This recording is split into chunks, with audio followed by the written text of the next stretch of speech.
아멘. 로마에 가면 로마법을 따르라 라는 속담을 너무나도 잘 알고 계십니다. 이 속담은 새로운 환경에 적응하고 그 지역의 관습을 존중해 주라는 그런 교훈을 담고 있습니다. 이 속담의 유래는요, 4세기 기독교 성인이라는 성 어거스틴 그리고 성 암브로스에 관련된 그러한 이야기에서 나왔습니다.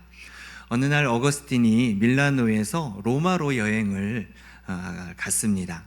로마의 금식 관습이 이 밀라노와는 다르다라는 것을 좀 발견하게 된 거예요. 로마에서 토요일에는 금식하지 않았는데 밀라노에서는 금식하는 그런 관습이 있었던 것입니다. 그래서 어거스틴이 이 차이에 대해서 암브로스에게 질문을 던진 거예요. 그러니까 암브로스가 로마에 있을 때는 로마법을 따르는 거야, 로마인처럼 행동하는 거야, 이렇게 대답을 해준 것입니다. 이 의미가 무엇입니까? 그가 있는 곳에 그 관습을 따르라, 그런 의미를 가지고 있는 것이죠. 이것이 이제 시간이 지나면서 발전이 되었어요. 그래서 오늘날처럼 새로운 문화 그리고 환경 또 규범이 있다면 그것을 잘 적응하고 또 존중하는 태도를 우리가 가르칠 때에 이러한 교훈을 사용하기도 합니다. 또한 우리가 해외여행을 그래도 우리가 갔다 오신 분들이 꽤 많으실 텐데요. 가게 되면 그 나라의 법과 규칙과 그 문화가 있는 것이죠. 그런데 그것을 무시하고 내 문화대로 내 나라의 법대로 행동한다면 오히려 그것은 민폐를 끼치게 됩니다. 그래서 외국인들이나 아니면 여행객들도 그 나라에 가면 그 나라의 규칙과 문화를 지켜주는 것이죠. 마찬가지입니다. 당연히 오히려 그 나라에 살고 있는 국민이라면 당연히 그 문화와 풍습과 법과 규칙을 당연히 지켜야 되겠지요. 그것이 국민으로서의 가지고 있는 그러한 의무입니다.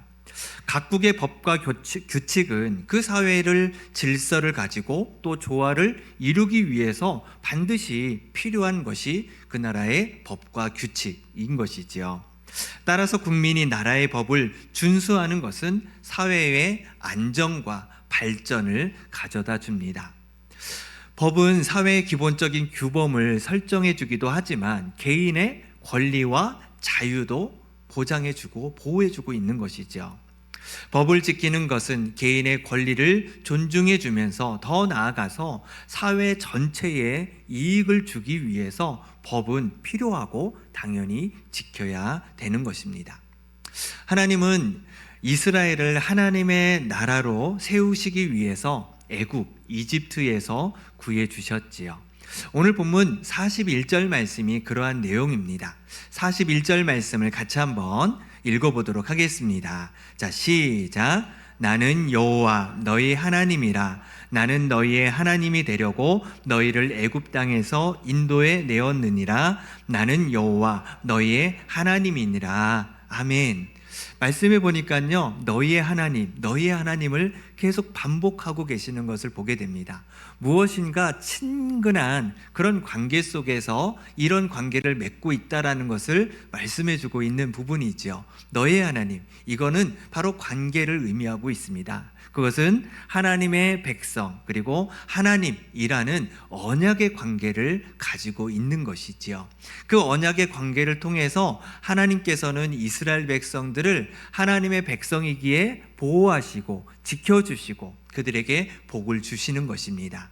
대신에 하나님께서는 이스라엘 백성들에게 율법을 주시는 것이죠. 율법을 통해서 하나님의 백성으로 하나님의 정말 거룩한 백성으로 세우기 위한 그런 율법을 주시는 것이죠. 그 관계를 유지하기 위해서 주시는 것입니다. 전에는 애굽에서 이집트에서 바로 왕을 섬겼던 그런 관습을 가지고 있었다면 이제는 하나님의 백성이 돼서 하나님을 섬기는 그러한 백성으로 하나님께서 율법을 주신 것이지요. 그래서 그 율법을 통해서 이스라엘 백성들은 서로를 유지하고 발전해가고 또 안전해가는 그러한 민족으로 세워갈 수 있는 것입니다. 오늘 우리가 읽은 민수기 15장이지요. 이 15장의 마지막 부분을 우리가 읽었습니다. 이 15장 전반적인 내용의 주제는 어떤 것이냐면요, 하나님과 맺은 관계를 잘 유지하자라는 거예요. 하나님과의 관계를 잘 유지하자.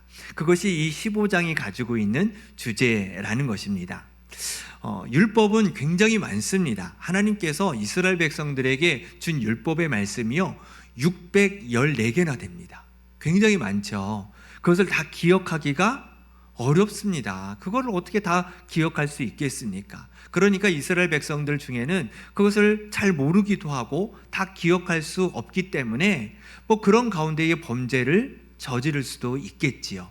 그 죄에 대해서는 그렇게 어려운 죄가 아니라는 겁니다. 그런 죄는 속죄제를 통해서, 제사를 통해서 그 죄가 사함받을 수 있다라는 거예요. 그것이 15장 앞절에 나와 있는 그러한 내용입니다. 그런데 문제는 무엇이냐? 10계명처럼, 10계명은 10가지 계명을 주셨죠. 그 모든 율법 중에서 추스려 가지고 가장 중요한 10가지를 하나님께서 이스라엘 백성들에게 주신 거예요. 다른 거는 좀 모를 수 있지만 이 10가지는 반드시 지키고 알아야 되기 때문에 이 10계명을 주신 겁니다. 그런데 이 10계명을 알면서도 죄를 짓는다라는 것이죠. 그 얘기는 고의적이라는 거예요. 의도적이라는 것이죠. 알면서도 어떻게 죄를 지을 수 있느냐. 오늘 본문의 말씀은요, 이러한 죄를 지은 사람을 어떻게 할 것인가에 대한 이야기가 오늘 본문에서 나오고 있습니다. 오늘 본문에서요, 안식일에 어떤 사람이 나무를 하러 가게 됩니다. 나무를 하니까 그것을 사람들이 발견하게 된 거예요. 광야이긴 하지만 아무것도 없는 것은 결코 아닙니다. 뭐 듬성듬성 나무가 나기도 하고 뭐 오아시스 같은 그런 지역들도 있는데, 지금 이스라엘 백성들이 진영을 쳐서 있는 이곳은 바란 광야입니다. 바란 광야의 가데스 바네아지요. 우리가 지난 시간에 정탐꾼을 보냈던 그 자리가 바로 이 가데스 바네아였습니다. 여기에는 듬성듬성 나무들이 있었던 것 같습니다. 그래서 어떤 사람이 나무하러 간 거예요. 나무를 열심히 하고 있는데 그것이 안식일인 것이죠. 안식일 날 나무를 하는 거예요. 그런데 그것을 어떤 사람들이 발견을 하고 그를 모세와 아론에게 데려가는 것입니다. 모세와 아론이 이 사람을 어떻게 처리하면 좋을까 하고 이를 일단은 가두어 두는 거예요. 그때 하나님께서 답을 주셨죠. 그 사람을 반드시 죽여라 라고 답을 주신 것입니다. 우리의 정서로 따지면, 우리의 문화로 따지면 하나님이 왜 이런 방법을 선택하시는 것일까? 꼭 굳이 죽이셔야 되는 건가? 아니 그까지 나무한 게 뭐가 그렇게 대단한 것이라고 꼭 굳이 죽이셔야 되나? 아마 우리는 도대체 하나님을 이해할 수 없다. 도대체 하나님은 왜 이런 무서운 하나님이신가? 우리는 아마 그런 생각이 아마 드실 거예요. 아마 오늘 본문 말씀에서 아마 이 구절이 여러분들에게 가장 궁금한 그러한 구절이 아닐까, 그렇게 생각이 되어집니다. 먼저 우리는 안식일에 대해서 좀 알아야 됩니다. 안식일은 10계명 중에 4번째 계명이지요. 말씀을 한번 띄워주시겠습니까? 출애굽기 20장 8절 말씀인데요, 같이 한번 읽어보겠습니다. 자, 시작. 안식일을 기억하여 거룩하게 지키라. 10절 말씀도 같이 읽겠습니다. 시작. 일곱째 날은 내 하나님 여호와의 안식일인즉 너나 내 아들이나 내 딸이나 내 남종이나 내 여종이나 내 가축이나 내 문 안에 머무는 객이라도 아무 일도 하지 말라. 자, 안식일이기 때문에요, 그날은 거룩한 날이라는 거예요. 네, 하나님께서 거룩하게 지정한 날이시기 때문에 그 날에는 너희들이 일하지 말라는 거예요. 그날은 너희들이 좀 쉬어라. 6일 동안 열심히 일하니까 7일째에는 좀 쉬어라. 이런 의미로 하나님께서 아무것도 하지 말라고 말씀을 하셨어요. 뭐 그 정도에서 끝나면 상관이 없는데 하나님께서 다음에는 이런 말씀을 하십니다. 안식일을 지키지 않는 사람에 대해서 말씀하시는데요, 출애굽기 35장 2절에서 3절 말씀 같이 읽어보겠습니다. 시작. 엿새 동안은 일하고 일곱째 날은 너희를 위한 거룩한 날이니 여호와께 엄숙한 안식일이라. 누구든지 이날에 일하는 자는 죽일지니 안식일에는 너희의 모든 처소에서 불도 피우지 말지니라. 아멘.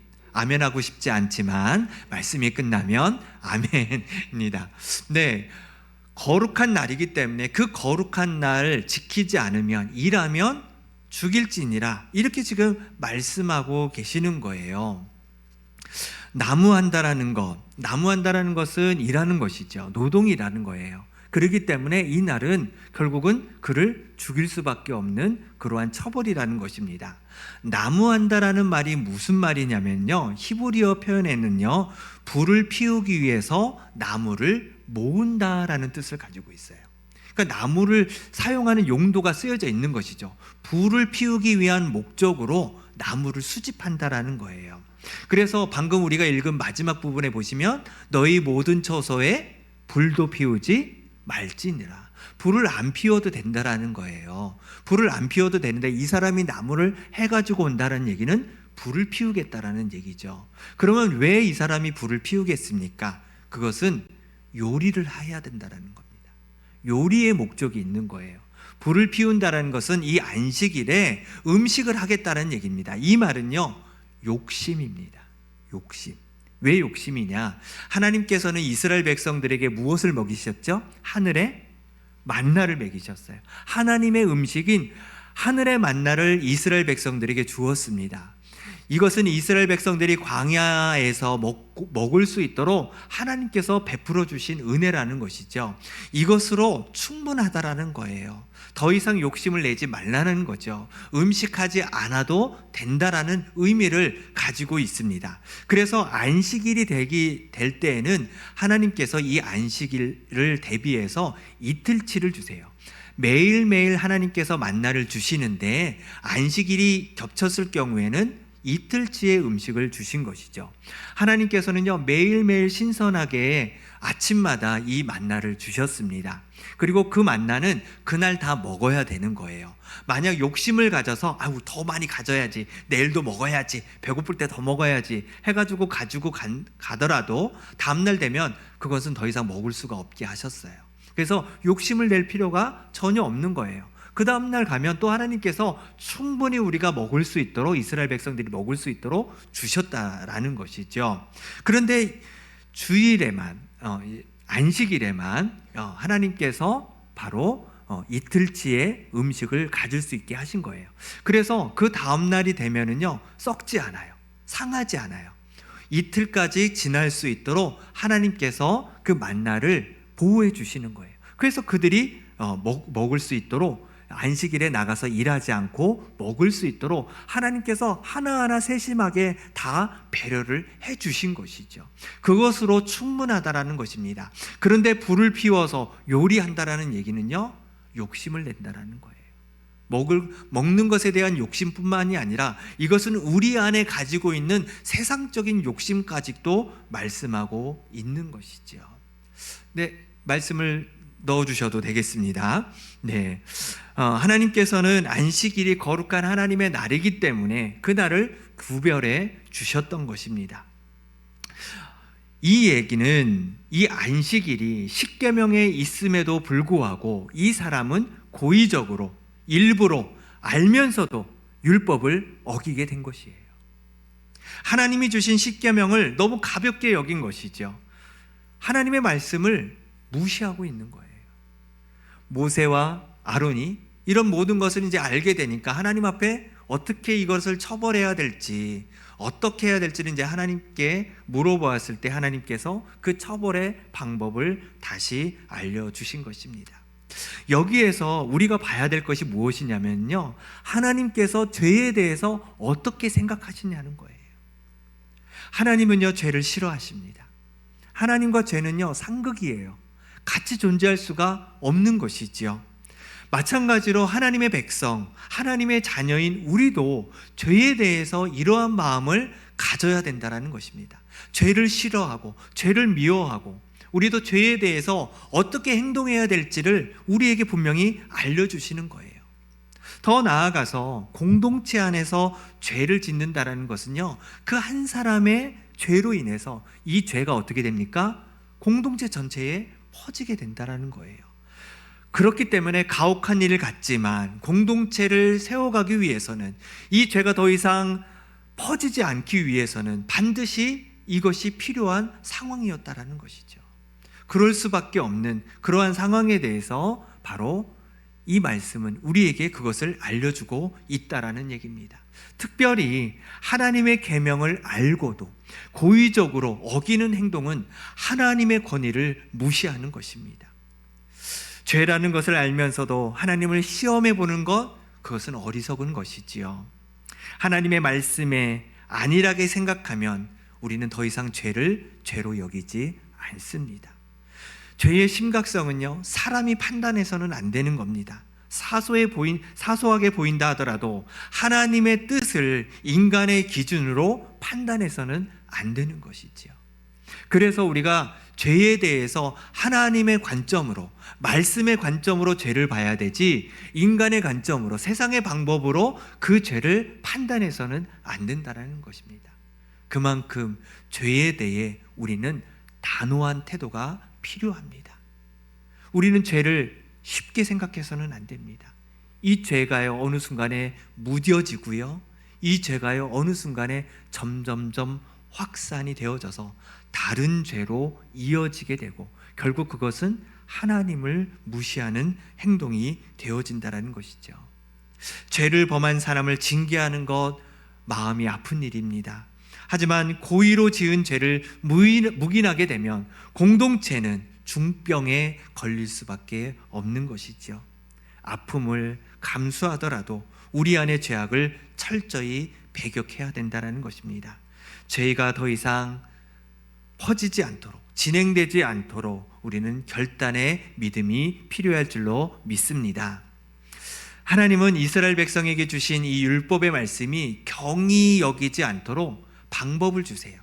이제는 저것이 죄가 되겠구나 라는 것을 보고 죄를 짓지 말아야 되겠다 라는 그러한 기억할 수 있고 또 순종할 수 있도록 하나님께서 장치를 마련해 주시는데요, 그것이 38절의 말씀입니다.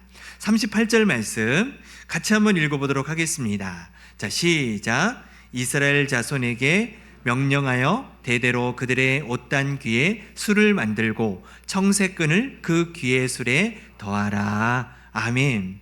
자, 그림 하나 보여주십시오. 이런 식으로 달았습니다. 이 끝단에 4개로 해가지고 술을 달아서 끈을 달았습니다. 청색끈이를 이렇게 다른 것이죠. 지금도 유대인들은 이 죄를 범하지 않고 율법에 순종하려고 이런 관습을 여전히 가지고 있습니다.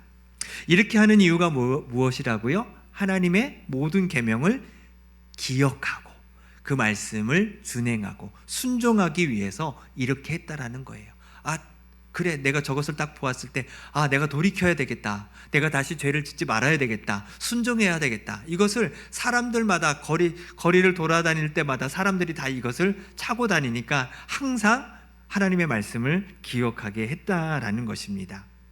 그래서 우리 마음속에 또 우리의 눈으로 짓는 욕심과 그런 모든 음란과 그 모든 죄악들을 바라보지 않고 그것을 통해서 다시 하나님께로 돌아오게끔, 하나님을 기억하게 하게끔 그것을 주셨다라는 것이죠. 이것이 바로 더 이상 죄를 진행하지 않도록 주신 바로 은혜의 수단들이었다라는 것입니다.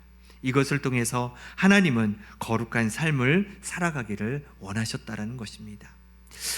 끈을 청색으로 했는데요, 청색은 하늘의 색입니다. 이것은 하나님을 상징하고 있습니다. 그래서 언약궤를 이동할 때도 천을 씌웠는데 그 천이 청색이었습니다. 또 대제사장이 이 제사장의 옷을 입었을 때 이 겉옷도 청색이었고요, 성소의 기물들을 이동할 때도 천색 보자기로 그것을 사용을 했던 것이죠. 청색은 눈에 띄게 되어 있습니다. 이렇게 눈에 확 띄시죠? 청색이요? 네, 이제는 내려주셔도 되겠습니다. 네, 청색을 눈에 띄기 때문에 항상 기억할 수 있다라는 거예요. 기억해서 하나님의 말씀에 순종하게끔 하셨다라는 것입니다.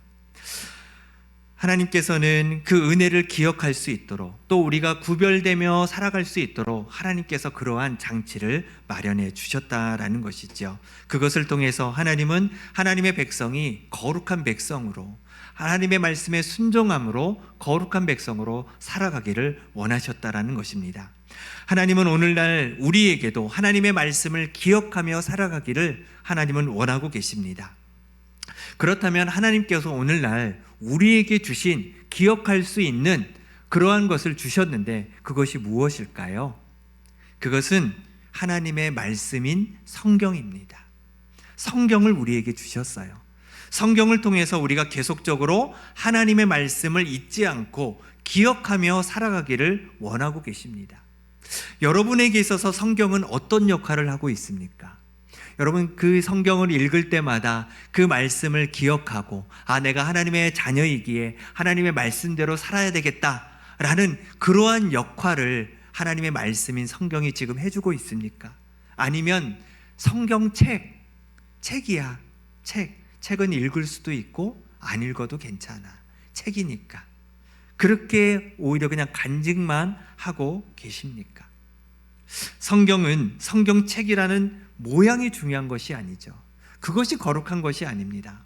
하나님의 말씀, 그 내용에 하나님의 능력이 있는 것이죠. 하나님의 역사가 그 말씀 안에 있는 것이기 때문에 그 말씀을 읽고 묵상하는 것이 우리에게 너무나도 중요하다는 것입니다. 그 말씀을 통해서 우리가 하나님의 뜻을 기억하는 거예요.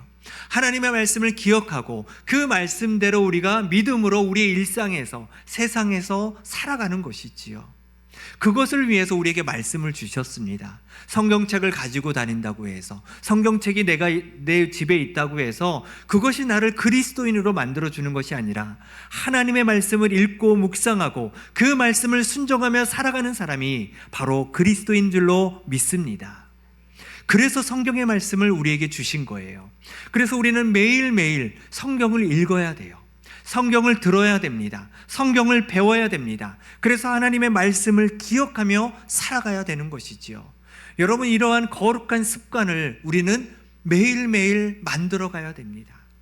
바쁘더라도, 해야 될 일들이 많더라도, 다른 거 다 하시면서 성경 한 장 정도는, 한 장까지도 아니에요, 한 구절 정도는 우리가 읽을 수 있지 않겠습니까? 주님을 위해서 그 작은 시간 하나 주님 앞에 떼어서 드리는 것이 그렇게 어렵겠습니까? 마음 문제인 것이죠. 마음의 문제인 거예요. 성경은 하나님의 살아계신 말씀입니다. 생명의 양식입니다. 우리가 매일매일 꼬박꼬박 식사합니다. 물도 마시고요. 마찬가지로 성경의 말씀도 매일매일 먹어야 됩니다. 하나님의 말씀은 영혼의 양식이 있지요. 그렇기 때문에 하나님의 말씀이 없으면 우리의 영혼은 피폐해질 수밖에 없습니다. 건강해질 수밖에 없는 거예요. 육신의 건강을 위해서 우리가 먹고 마시는 것처럼 우리의 영혼이 건강해지기 위해 하나님의 말씀을 먹고 마셔야 됩니다. 성경이 바로 하나님의 말씀을 기억하라고 우리에게 주신 바로 청색끈과 같다라는 사실을 여러분들 믿으시기를 바랍니다. 그리고 하나님께서 주신 것은 아니에요. 하나님의 말씀을 우리가 기억하기 위해서 우리가 만든 것이 있습니다. 그것이 무엇이냐면 십자가 형상입니다. 십자가 형상은 하나님이 원하시는 것은 아니에요. 하나님께서 주신 것이 아닙니다. 하나님께서 형상으로 우리에게 주신 유일한 것이 하나가 있어요. 그게 무엇이냐면 십계명 돌판입니다. 돌판만 주셨어요. 돌판이 오늘날 무엇입니까? 하나님의 말씀, 성경이죠. 이거 외에 다른 것을 형상으로 주신 것이 없습니다. 십자가, 하나님께서 형상을, 그 어떤 형상도 만들지 말라고 말씀하셨어요. 그래서 초대교회는요, 십자가가 없습니다. 십자가가 없었어요. 십자가가 어디에 있습니까? 마음에 있었어요. 그리스도의 그 십자가를 마음에, 이 심장에 품고 그 십자가를 따라 살아갔다라는 것이죠. 십자가의 그 은혜를 가지고 살아갔어요. 형상을 두지 않았습니다. 이 형상은요, 4세기 콘스탄티누스 황제가 기독교를 공인하면서 십자가를 기독교의 상징으로 두었습니다. 그래서 교회 내부에 십자가를 걸어두었고요, 교회 건물 첨탑에 십자가를 세웠습니다. 사실 이것은 가톨릭 교회인 것이죠. 종교개혁 이후에 우리 개신교가 이렇게 나오게 됐죠. 그래서 가톨릭은요, 십자가를 굉장히 중요하게 여겼습니다. 그래서 십자가에 누가 있어요? 천주교에는 예수님의 형상까지도 같이 달아 놓았죠. 가톨릭의 산물이에요. 종교개혁 이후에는요, 십자가를 우상으로 간주했습니다. 이 개신교는. 그래서 사용을 제한했었어요. 그런데 어떻습니까? 지금의 오늘날 교회들은 모든 십자가가 웬만한 교회들은 다 있어요. 없는 교회들도 있지만, 왜냐하면 십자가를 우상으로 생각하는 그러한 신학적 철학을 가지고 있는 분들, 그런 교회들도 있기 때문에 없는 교회도 있습니다. 십자가가 있고 없고가 이단을 판단하는 것은 결코 아닙니다. 십자가를 걸어놓고도 그 의미를 의미를 생각하지 않는다면 정말 말 그대로 십자가 형상은 우상이 됩니다. 하지만 그 십자가의 형상이 주는 의미가 너무나도 크다라는 것이죠. 왜냐하면 우리가 십자가를 바라볼 때 어떻습니까? 우리의 마음이 뜨거워지지 않으십니까? 아니에요. 네, 십자가를 바라볼 때 우리가 회개가 되어지지 않습니까? 네. 네. 어느 순간에 우리가 십자가를 바라볼 때 아무런 감정이 없게 되었어요. 참 너무나도 안타깝죠. 우리가 십자가를 바라볼 때요, 하나님의 사랑과 그 은혜가 우리 가운데에 다시 일어나야 됩니다. 십자가를 볼 때에 그리스도가 생각이 나야 되고요, 주님께서 나를 위해 죽으시고 부활하신 것이 생각이 나야 되고요, 그로 인해 내가 영생을 얻고 구원을 받았고 복음의 사람으로 내가 살아가겠다라는 그 결단이 십자가를 바라볼 때마다 우리 안에 생겨나야 된다는 것입니다. 어느 순간에 우리가요, 십자가를 액세서리처럼 몸에 달고 또 차에도 붙여놓고 책상이나 화장대에 또 집 벽에 단순히 장식처럼 걸어놓는다면 의미가 없는 것이죠. 저도 제 목욕실에 십자가 걸어놓았습니다. 십자가를 바라보면서 저도 하나님 앞에서 늘 죄인임을 고백하고 하나님을 생각해야 된다는 것이죠. 우리가 그렇게 걸어놓는 이유가 무엇이겠습니까? 그리스도인답게 살겠다라는 겁니다. 하나님의 은혜를 기억하며 살겠다라는 그런 의도에서 우리가 십자가를 걸어놔야 되지, 그것이 아니라면 그냥 십자가를 치우는 것이 오히려 더 나을 수도 있습니다. 교회도 마찬가지죠. 예배당 안에 십자가를 달고 교회 첨탑에 십자가를 세워놓고서도 세상을 품지 못하고 있다면, 세상과 높은 담을 쌓고 있다면, 교회만의 세상을 만들어가고 있다면 그것은 그 십자가의 의미를 상실하고 있는 것이지요. 온 인류를 향한 십자가가 아니겠습니까? 누구든지 죄인임을 인정하고 돌아오는 모든 사람들에게 그 십자가의 은혜가 있는 것이지요. 그런데 교회가 교회만의 세상을 만들어 간다면 그것은 십자가의 진정한 의미를 잃어버리는 것입니다. 십자가는 나의 흐트러진 믿음을 붙잡는 것입니다. 십자가를 볼 때마다 내 죄가 생각나고 회개해야 됩니다. 나의 잘못된 생각과 행동들을 다시 돌이켜서 주님 앞에 서야 됩니다. 바로 이 십자가의 형상은 하나님을 기억하는 장치가 되어져야 됩니다. 그렇지 못하면 결국 우상숭배가 되어지는 것이지요. 십자가가 중요한 것이 아니라 십자가를 통해 하나님을 볼 수 있는 것이 중요하다는 사실을 여러분들 믿으시기를 바랍니다.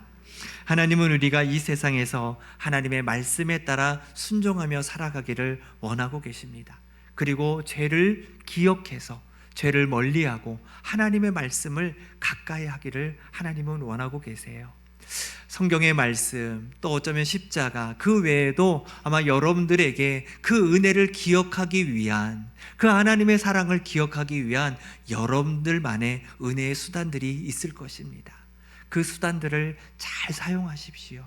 그래서 계속적으로 하나님과의 관계를 계속 유지하십시오. 하나님과 교제하십시오. 그리고 그것을 기억해서 주의 말씀을 늘 붙들고 살아가십시오. 그것이 바로 하나님이 기뻐하시는 거룩한 하나님의 자녀인 줄로 믿습니다. 늘 하나님의 말씀을 기억하는 그 수단들을 통해서 하나님의 자녀라는 정체성을 날마다 기억하고 늘 하나님의 말씀에 순종함으로 주의 영광을 드리며 살아가는 저와 여러분 될 수 있기를 주님의 이름으로 축복합니다. 이 시간 잠깐 한번 기도하겠습니다. 오늘 말씀을 생각하시면서 하나님, 죄에 대해서 하나님 너무 쉽게 여기지 않게 해주십시오. 죄에 대한 단호한 태도를 갖게 해주십시오. 하나님, 우리에게 은혜의 수단인 성경을 주셨는데 하나님의 말씀을 가까이 하고 그 말씀을 읽고 묵상함으로 날마다 주님과 믿음의 교제를 통해 하나님의 거룩함을 회복하며 살아가게 하여 주시옵소서. 십자가처럼 나에게 은혜의 수단들을 주셨는데 그 은혜의 수단들을 잘 기억해서 늘 주의 말씀을 기억하고 주님의 거룩한 자녀답게 하나님 그 정체성을 늘 회복하며 살아가는 우리의 삶이 되게 해달라고 이 시간 우리 통성으로 함께 기도하며 나아가도록 하겠습니다. 기도하겠습니다.